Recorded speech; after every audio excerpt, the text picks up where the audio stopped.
may be the greatest catch I've ever seen in my life. Okay, guys, this is exactly why I went through and I released my top 24 running back rankings at the very beginning of this offseason. It's so whenever we go through these major events, when we have free agency, when we have trades, when we have the NFL draft, then instead of starting from scratch, instead of not having a solid basis where we can work from, we can go, okay, what exactly does this mean for a player like Chris Carson? Where should we be moving him from his previous rank, and where should he be sliding in? Now, I think this is going to not only allow us to have some fun this offseason in tracking these players, but hopefully this will give us a little bit more of an objective view on how to move this, where we can't necessarily be jumping up these players too high from our initial thoughts. So I'm thinking that quite possibly this is the best way to go through and come out with accurate rankings at the end of this process. Now, please let me know what your thoughts are. Let me know if you think it's better to just wait until we get to the preseason and then come out with official rankings. Or let me know if you yourself like to go through the offseason and track these and then determine how it impacts your current set of rankings and what your final product is going to look like.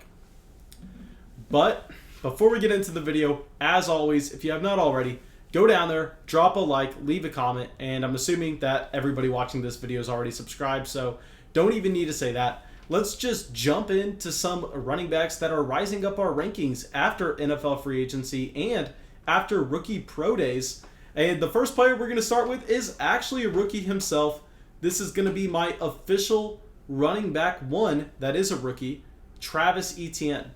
Now, I know that we have not talked about Travis Etienne on this channel yet, but if you are following the Dynasty Fantasy Football channel, we have talked about Travis Etienne a ton. And if you are unfamiliar with Travis Etienne, well, I'm sure you all know that he's the running back coming out of Clemson, a 4-year guy that was productive right away in his true freshman season, a track star, so it was not surprising at the pro day to see him put up a great 40-yard dash time. But what was surprising and why he's going to be rising up our rankings is the fact that I had questions surrounding Travis Etienne's size, where we didn't necessarily know if the BMI was going to allow him to be a profile of a running back that fits the DeAndre Swift, the Aaron Jones, the Alvin Kamara mold, where, yeah, obviously Travis Etienne is not going to be the running back that is getting 25, 30 touches a game. He's not Dalvin Cook. He's not Ezekiel Elliott. But what we love about Travis Etienne is obviously the elite level athleticism and the fact that he should receive high NFL draft capital to the point it will guarantee him a starting job his rookie season.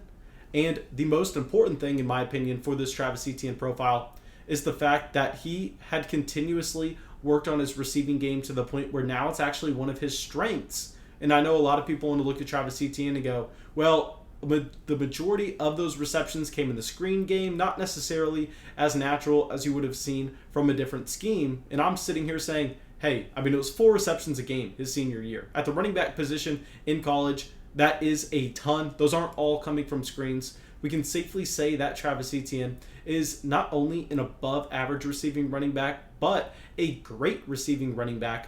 So he checks pretty much every box that we want to see now. He has a passable BMI. He is an elite level athlete. He is going to get the opportunity to start his rookie season, and he is a good pass catcher. So now Travis Etienne, because he is checking all those boxes, is going to slide into our top 24 running backs for 2021. Not only our top 24 running backs, but he's going to slide in as a mid running back too, right in between Antonio Gibson and Najee Harris. And now, obviously, this is not going to be a ranking set in stone because we don't know the landing spot. If he lands somewhere like Arizona in the first round, if they spend that type of draft capital on him, we would go, crap, Travis Etienne is rising up to be a low-end running back 1, high-end running back 2, whereas possibly he lands in a less desirable situation where maybe the offensive efficiency is not going to be there. Then you can safely drop him down a few spots. But for where it stands, Travis Etienne is going to be at running back 18. Okay, so now our next running back who previously did not make the top 24, and embarrassingly, I was completely wrong on him, Chris Carson. So with Chris Carson, I was on record over at the Dynasty Flock YouTube channel of saying that I thought there was a 0% chance the Seattle Seahawks were bringing back Chris Carson. I mean, you looked at the reports, you looked at the fact that they really didn't aggressively pursue him at the beginning.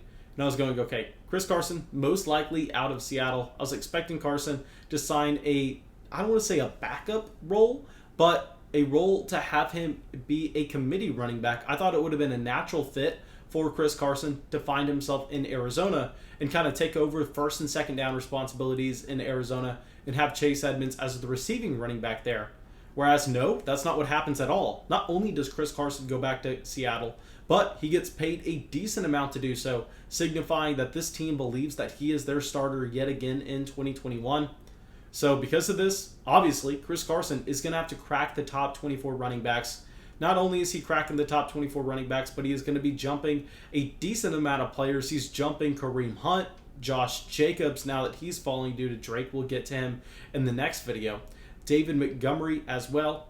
Chris Carson is going to slide up to be our running back 21, right behind the rookies in Travis Etienne, Najee Harris, and the rookie from 2020, Antonio Gibson. But I also understand that a lot of people are probably going to hear this ranking of 21 for Chris Carson and tell me, Mason, that's way too low. And if you genuinely think that he should be ranked ahead of Najee Harris, ahead of Travis Etienne, ahead of Antonio Gibson, please go down to the comment section. Give me your explanation of why, because we also know that Chris Carson is a running back that has suffered injuries every single year of his NFL career. All right, so now our next player, also someone that did not crack the top 24 running backs in our previous section, but that was due to the fact that I thought he was losing his job, Myles Gaskin. Okay, so Myles Gaskin is now going to be making this list. I can't put him in the top 24, but he is going to be right outside of that, only behind Melvin Gordon, Chase Edmonds, and Kareem Hunt.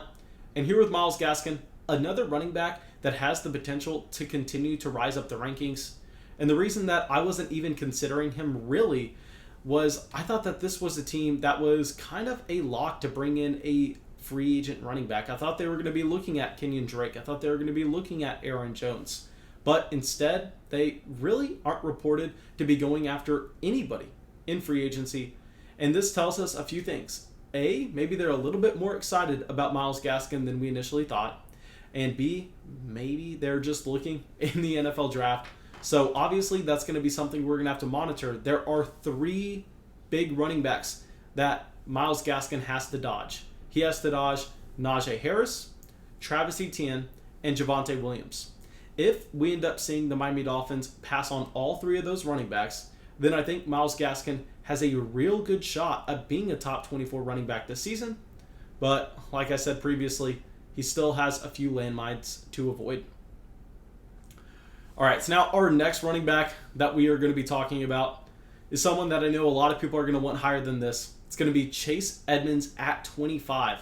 And I will say, yes, guys, if Chase Edmonds is the featured down back for the Arizona Cardinals, I mean, he is going to be, I don't want to say elite, but he is going to be a running back 1. He will be someone coming in, getting the volume, getting the receptions out of the backfield, as well as the usage at the goal line. But that's where they stand now. That's where the team stands before they go out and invest into the running back position, which I guarantee you that they will do. I don't understand why they did not go after a player like Leonard Fournette aggressively, because I thought that would be a natural fit. I thought that Chris Carson would be a natural fit here as well. And don't get me wrong, Chase Edmonds is a very talented running back. And that's why I'm saying he has running back 1 upside if he can avoid competition. We've seen this before in 2019 in a small sample where whenever Chase Edmonds was the starting running back, he was getting over 25 touches a game. You saw this again in 2020 where the same thing happened. Chase Edmonds only had 1 featured down game to start. We thought Kenyon Drake was going to be out a decent amount of time, and I was out here partying, getting so excited for our man Chase Edmonds. And it really didn't work out that well where the production wasn't there. But I want to point out the fact that what do we chase at the running back position? We chase touches in efficient offenses.